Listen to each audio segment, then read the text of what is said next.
Rajkot Aji dam પાસે રવિવારની બજાર ભરાતી તે બંધ કરવામાં આવેલી છે। મ્યુનિસિપાલિટીએ બંધ કરાવેલ છે। આવી રીતે બંધ કરશે તો નાના માણસો શું ધંધો કરશે? અઠવાડિયામાં એક દિવસ અમારે નાના માણસોને ધંધો કરવાનો હોય છે, એ માને અમને આ રીતે બંધ કરાવે છે। અમારી સરકારશ્રીને વિનંતી છે, ભૂપેન્દ્રભાઈ પટેલને પણ વિનંતી છે, કામને આની આ જગ્યા માથે ધંધો કરવા દો અને કા અમને બીજી જગ્યા આપો, આવી અમારી નમ્ર વિનંતી છે સરકારશ્રીને રાજકોટની।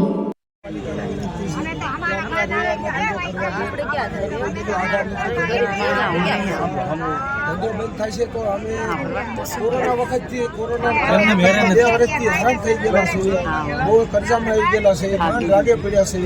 આજે કોના દ્વારા તમને ધંધો અત્યારે કોના દ્વારા બંધ કરવામાં લાગે પડ્યો છે? તો મ્યુનિસિપાલિટી સાહેબ બધાને વિનંતી છે, સરકારશ્રીને વિનંતી છે અને ધારાસભ્ય સાહેબને વિનંતી, બધાને વિનંતી છે કે અમને આ રવિવારમાં ધંધો કરવી છે, એ ધંધો અમારો હાલે અને કરવા જો દિવસ એક ધંધો છે અમારો 8 દિવસ અને આ બધા ગરીબ અઠવાડિયે એક જ દિવસ અઠવાડિયાનો એક જ ધંધો છે સાહેબ અમારે। એક જ દિવસ બેન બોલશે, હું બોલ બેન આવી જાઓ, અહીં સામે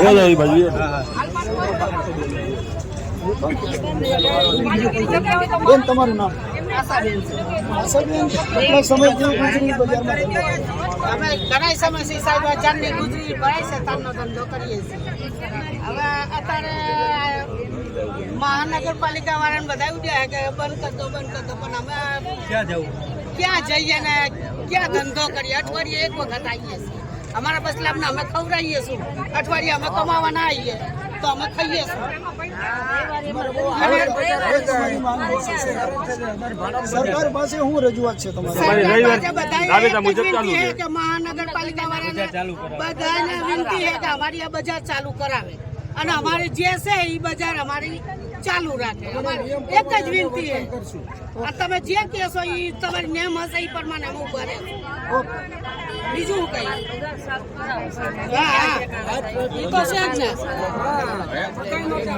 બધાની માટે છે, એક માટે નથી।